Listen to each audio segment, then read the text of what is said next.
यह एक बहुत ही कॉमन क्वेश्चन होता है कि अगर मैं 2 या 3 या 4 या फिर नंबर ऑफ लेंसेस को कंबाइन कर देता हूँ, एक दूसरे के कांटेक्ट में रखता हूँ, तो उस सिस्टम का इफेक्टिव फोकल लेंथ कितना होता है। या फिर मान लीजिए मैं 2 लेंसेज का इस्तेमाल करता हूँ लेकिन उन दोनों को एक पर्टिकुलर डिस्टेंस पर रखता हूँ, तो इस सिस्टम का फोकल लेंथ क्या होता है।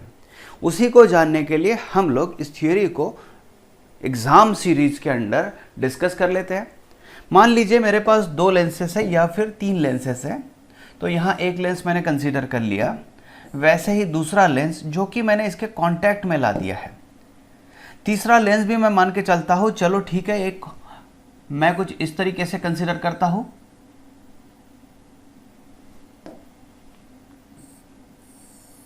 शायद ये तीसरा लेंस है। तो यहाँ 3 लेंस या फिर नंबर ऑफ लेंसेस को आप कंसीडर कर लो। एक जो लेंस मुझे दिख रहा है इसका फोकल लेंथ मान के चलिए f1 है, दूसरा जो लेंस मुझे दिख रहा है इसका फोकल लेंथ मान लीजिए f2 है, और तीसरा जो है इसका फोकल लेंथ मान लीजिए f3 है। अभी होता क्या है, use f1 f2 f3 so on with proper sign. Proper sign का मतलब पॉजिटिव है या फिर निगेटिव है उसके साथ उसको रखना है। जैसे आपको पता है कॉन्वेक्स लेंस अगर मैं यूज़ करता हूँ तो उसका फोकल लेंथ पॉजिटिव मुझे लेना है, और अगर कॉन्केव लेंस है तो उसका फोकल लेंथ मुझे निगेटिव लेना है। तो यहाँ इस कॉम्बिनेशन को हम लोग रिप्लेस कर सकते हैं बाय ए सिंगल लेंस। एक सिंगल लेंस से मैं इसको रिप्लेस कर सकता हूँ।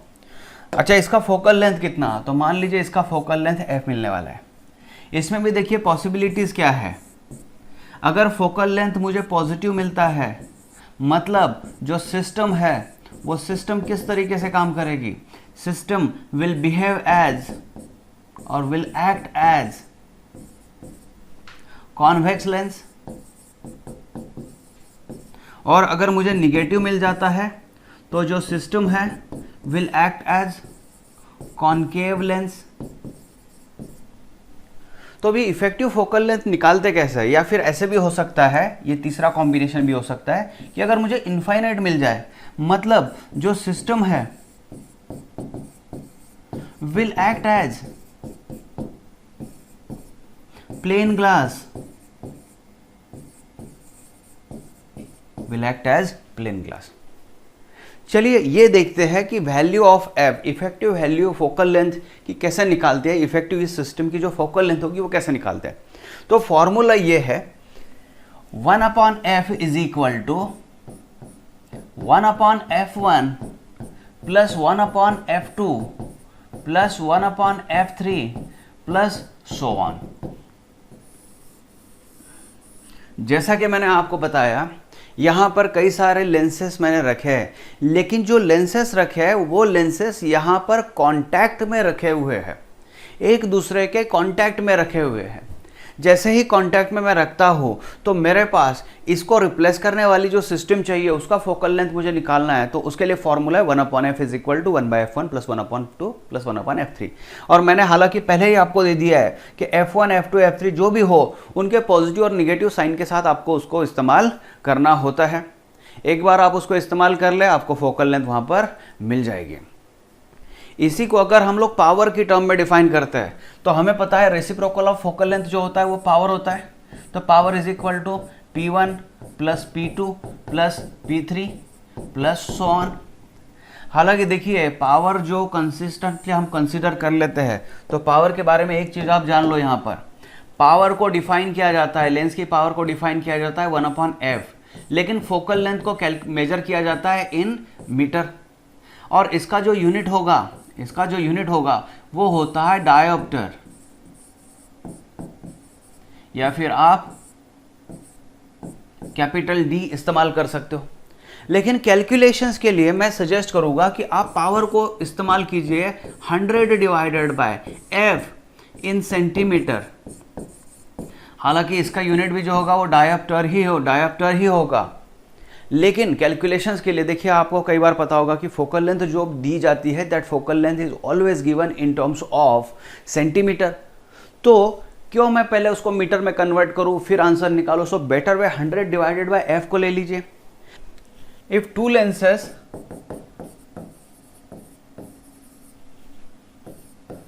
एक दूसरे से डी डिस्टेंस पर रखे हुए हैं, तो चलो यहां पर मैं दिखाता हूं आपको।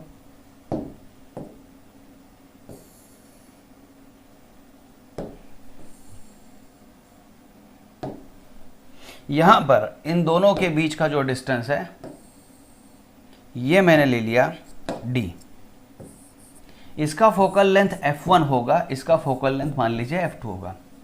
लेकिन सबसे इंपॉर्टेंट चीज ये है कि जो ऑब्जेक्ट रखा गया होगा, ये बहुत इंपॉर्टेंट है। Object is eight infinite distance, infinite distance. ये तब ही थियरी अप्लाई होती है जब ऑब्जेक्ट इनफाइनाइट डिस्टेंस पर हो, यानी कि इधर से पैरेलल रेज आ रही हो। अच्छा, इन दोनों लेंस को मैं सिंगल लेंस से भी रिप्लेस करने वाला हूं।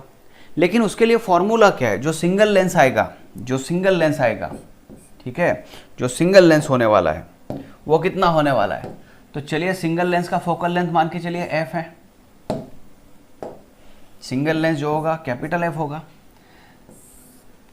और इसको एक चीज और समझनी है, यहां पर क्या देखिए, ये इसका लोकेशन है, ये इसका लोकेशन है। इसको मैं बोल देता हूँ A लोकेशन, इसको बोल देता हूँ B लोकेशन। ठीक है, इसको समझ लो फिलहाल के लिए। पहले हम लोग फॉर्मूला दे देते हैं। तो 1/f is equal to 1/f1 plus 1/f2 minus d divided by f1 f2, या फिर इन टर्म्स ऑफ पावर तो power is equal to p1 plus p2 minus d p1 p2। इन दोनों में से कोई भी फॉर्मूला आप इस्तेमाल कर लो। तो यहां पर फोकल लेंथ जो इफेक्टिव मिलने वाली है, that focal length is 1f। तो f को आप कैलकुलेट कर सकते हो। लेकिन एक चीज को आपको समझना है, f1 प्लस f2 इन दोनों का कॉम्बिनेशन मान लीजिए ग्रेटर देन d है। जैसे मैं इसका फोकल लेंथ, दोनों का फोकल लेंथ ऐड करा लेता हूं और मुझे पता चल रहा है कि f1 plus f2 is greater than d। तो ये जो कॉम्बिनेशन है, कॉम्बिनेशन जो है that will behaves as, combination जो बात कर रहा हूं मैं, combination behaves as convex lens की तरह काम करेगा। लेकिन f1 प्लस f2 मान लो इक्वल टू d है, तो ये system behaves as plane glass, ये प्लेन ग्लास की तरह बिहेव करने वाला है। या फिर f1 प्लस f2 मान लीजिए लेस देन d है, तो ये सिस्टम जो होगी ये कॉनकेव लेंस की तरह बिहेव करने वाली है। अच्छा चलो ठीक है, ये तो चलो चीज़ें हमको मिल गई है। या फिर इस पर अगर ना ध्यान देते हुए आप ये भी चीज़ अगर देखते हो कि फाइनल वैल्यू ऑफ f जो होगी, अगर f पॉजिटिव आ जाती है, कैपिटल F जो फाइनल वैल्यू ऑफ कॉम्बिनेशन निकालते हो आप, अगर ये पॉजिटिव आ जाती है तो सिस्टम बाय डिफ़ॉल्ट कॉन्वेक्स की तरह काम करेगा। अगर f की वैल्यू निगेटिव आ जाती है तो बाय डिफ़ॉल्ट ये कॉनकेव की तरह काम करने वाला है कॉम्बिनेशन। और अगर f की वैल्यू इन्फिनिटी आ जाती है तो ऑब्वियसली है कि प्लेन की तरह काम करने वाला है, प्लेन की तरह काम करने वाला है। ये समझ में आ गया, प्लेन ग्लास की तरह काम करने वाला है। तो ये तीन चीज़ें आप इसमें कर सकते हो। अच्छा चलो, मुझे एक इफेक्टिव लेंस तो मिल गया, लेकिन इस लेंस को रखना कहाँ है तो उसको समझ लो। यहाँ पर देखिए, जैसे मैंने आपको बोला, ए जो है, मान लीजिए ये जो ए यहाँ पर मैंने दिखाया that is this point A, और ये जो पॉइंट है ये बी है। ठीक है, तो यहाँ पर देखिए मान लीजिए ये पॉइंट बी है और ये पॉइंट ए है। तो मुझे बी से लेफ्ट में आना है, मुझे क्या करना है, बी से लेफ्ट में आना है। जो राइट मोस्ट लेंस जो दिखा था, जो बी वाला लोकेशन था, तो मुझे क्या करना है, बी से कहाँ आना है, लेफ्ट में आना है। कितना लेफ्ट में आना है, तो वो आना है D F divided by f1 से। कितना आना है, डी एफ बाय f1 से। तो देखिए f1 तो इसका फोकल लेंथ था, d कौन सा है, तो d इन दोनों के बीच वाला सेपरेशन है, एफ क्या है, तो एफ की वैल्यू जो मुझे मिल गई है वो इफेक्टिव वैल्यू मिल गई है, इफेक्टिव वैल्यू जो थी वो मिल गई है। तो D multiply by F divide by F1, इतने डिस्टेंस से मुझे यहाँ से लेफ्ट में आना है और ये जो लोकेशन नया मिल गया है यहाँ पर मुझे उस लेंस को रखना होगा। ये आपको समझ में आ गया होगा। तो यहाँ एक क्वेश्चन है जिसमें एक कॉन्वेक्स लेंस दिया गया है जिसका पावर 4D है, और दूसरा जो है in contact with concave lens दिया गया है, उसी को पावर 3D है। देखिए क्या होगा कि पावर अगर P1 में मान के चलता हूँ कॉन्वेक्स, तो कॉन्वेक्स लेंस जो होगा उसका पावर जो होता है पॉजिटिव होता है, तो मुझे यहाँ लिखना है +4D। पावर P2, हालांकि मैं बात कर रहा हूँ कॉन्केव लेंस के बारे में, तो कॉन्केव लेंस वाला पावर जो होता है निगेटिव होता है। देखिए ये देने का तरीका होता है क्वेश्चन में कि पावर 3D है, लेकिन कॉन्केव लेंस बताया गया है तो यह आ जाएगा -3D। अगर दोनों को कॉम्बिनेशन में यूज़ किया जाता है तो मेरे पास फॉर्मूला था P = P1 + P2, सॉन था, दो ही है तो दो ही का इस्तेमाल करेंगे। 4 और ये देखिए प्लस, यहाँ पर ये -3 है तो ये आ गया 1D। तो पावर कितना आ गया 1D। और अगर यही क्वेश्चन आप फोकल लेंथ को पूछा जाए तो फोकल लेंथ देखिए पावर = होता है 100 डिवाइडेड बाय F। तो F की वैल्यू जो मिलने वाली है वो सेंटीमीटर में मिलने वाली है, तो F = 100 डिवाइडेड बाय पावर। तो 100 डिवाइडेड बाय 1 अगर मैं इस्तेमाल करता हूँ तो जो आंसर मिल रहा है मुझे 100, दैट इज सेंटीमीटर। तो कॉम्बिनेशन कुछ इस तरीके से काम करेगा कि आपको फोकल लेंथ कितना मिलने वाला है 100 सेंटीमीटर। यहाँ और एक क्वेश्चन मैं लेता हूँ करा के। ए थिन लेंस है, कॉन्वेक्स लेंस है, is put in contact with the thin concave lens of same focal length, दोनों का फोकल लेंथ सेम है। तो यहाँ एक कॉन्वेक्स है और दूसरा जो होगा कॉन्केव होगा। इन दोनों को मैंने कॉन्टैक्ट में रख दिया है, हालांकि इसका फोकल लेंथ F है तो F1 = F, लेकिन F2 कितना, तो देखिए F2 = आ जाएगा -F, क्योंकि ये कॉन्केव है। तो फोकल लेंथ जो कॉम्बिनेशन का होगा दैट इज़ 1/F1 + 1/F2। तो यहाँ पर 1/F है और ये 1/-F है, तो ये मिल जाएगा 0। That means F must be = infinity. तो ये कॉम्बिनेशन जो है ये काम करेगा एक प्लेन ग्लास की तरह। ऐसा मान के चलते हैं कि दो इक्वी कॉन्वेक्स लेंसेस है मेरे पास, इक्वी कॉन्वेक्स लेंसेस है। तो इक्वी कॉन्वेक्स लेंस में ऐसा मान के चलता हूँ इसका जो रेडियस ऑफ कर्वेचर होगा ये भी ऑब्वियसली R होगा, R1 = R, और ये जो होगा इसका R2 = -R। तो इक्वी कॉन्वेक्स लेंसेस मैंने दो ले लिए यहाँ पर, तो ऑब्वियस है इक्वी कॉन्वेक्स लेंस होने की वजह से इसका जो फोकल लेंथ होगा वो भी F होगा और इसका फोकल लेंथ भी F ही होने वाला है। अभी क्या किया जाता है, ट्विस्ट यहाँ पर आता है कि दो लेंसेस को मैंने कांटेक्ट में तो रख दिया, लेकिन अगर इन दोनों के बीच में मैंने किसी लिक्विड को ऐड करा दिया, यहाँ पर किसी लिक्विड को ऐड करा दिया, तो ये जो कॉम्बिनेशन बन रहा है यहाँ पर मुझे एक्चुअल में देखा जाए तो 3 लेंस दिखने वाले हैं। 3 लेंस कैसे दिखने वाले हैं वो भी समझ लो। यहाँ पर अगर हम सेपरेट कर देते हैं, इसको अगर सेपरेट करते हैं तो ये आ जाएगा, ये दूसरा आ जाएगा, और इनके बीच में अगर देखते हैं तो इनके बीच में ये तीसरा लेंस मुझे दिखने वाला है, थिन लेंस, हालांकि ये पूरा थिन लेंस है। तो यहाँ पर रेडियस ऑफ कर्वेचर अगर बात करें तो ये अगर radius of curvature R magnitude में मान के चलता हूँ मैं, तो R है, इसको भी R मिलेगा, इसको भी R मिलेगा, इसको भी R, इसको भी R। तो फोकल लेंथ हमें हर एक की कैलकुलेट करनी पड़ेगी। हालांकि इसकी फोकल लेंथ अगर पॉजिटिव आती है तो इसकी फोकल लेंथ भी जो इसकी फोकल लेंथ जो होगी वो निगेटिव आने वाली है। अच्छा चलो हम एग्जाम्पल के तौर पर ऐसा काम करते हैं कि इसका रिफ्रैक्टिव इंडेक्स मान लीजिए 1.5 है, और जो मैंने लिक्विड इसमें ऐड करा दिया उस लिक्विड का रिफ्रैक्टिव इंडेक्स मान के चलो 2 है। ऐसा हम लोग कंसिडर करते हैं, और रेडियस ऑफ कर्वेचर मैंने R1 R2 आपको दिखा दिया। तो अजम्पशन के लिए चलो मैं R बता देता हूँ कि 10 सेंटीमीटर है। तो अभी करना क्या है, किस तरीके से सॉल्व करना है, पहले हम लोग F निकालते हैं। इक्वी कॉन्वेक्स का जो फॉर्मूला मैंने आपको बताया था वो था R divided by twice mu minus 1। तो कितना आ जाएगा, तो R तो 10 सेंटीमीटर है, ट्वाइस म्यू मेरे पास 1.5 है -1, तो इसका मुझे मिल गया आंसर, देखिए 0.5 ये 1 तो 10 सेंटीमीटर मिल गया F की वैल्यू। तो ये अगर F की वैल्यू 10 सेंटीमीटर है तो F1 that is F = +10 centimetre.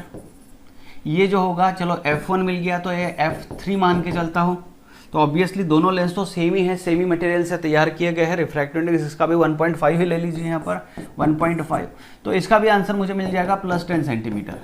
अभी हम लोग बात करते हैं F2 के बारे में। तो F2 क्या है, देखिए ये भी अगर आप देखोगे तो ये इक्वी कॉन्केव लेंस है, तो इसका रेडियस ऑफ कर्वेचर दोनों साइड से सेम है। अगर आप वो फॉर्मूला भी इस्तेमाल करते हो कि 1/f is equal to refractive index of lens -1 1/r1 -1/r2, इसको अगर आप सॉल्व भी करते हो तो आपको फॉर्मूला मिलने वाला है -r/2 म्यू -1। तो ये माइनस r कितना है तो 10 सेंटीमीटर है, ट्वाइस ऑफ म्यू कितना है तो 2 है, 2 - 1 यहाँ पर आ गया देखिए -5 सेंटीमीटर F2। अभी इस कॉम्बिनेशन को अगर आप देखोगे तो 1/f is equal to 1/f1 plus 1/f2 plus 1/f3। 1/f1 तो 1/10 plus 1 this is -5 plus this is 1/10, तो आपको 2/10 मतलब 1/5, ये 1/5, यहाँ पर 0 मिलने वाला है। सीधे सीधे कैलकुलेशन है, 0 मिलने वाला है, मतलब f को इन्फिनिटी मिलने वाला है। तो इस कॉम्बिनेशन में होगा क्या, यहाँ पर अगर पैरेलल रेज आती है तो वो undeviated parallel ray as it is जाएगी, मतलब f इन्फिनिटी है तो this system will behave as a plane glass, ये प्लेन ग्लास की तरह यहाँ पर काम करने वाला है।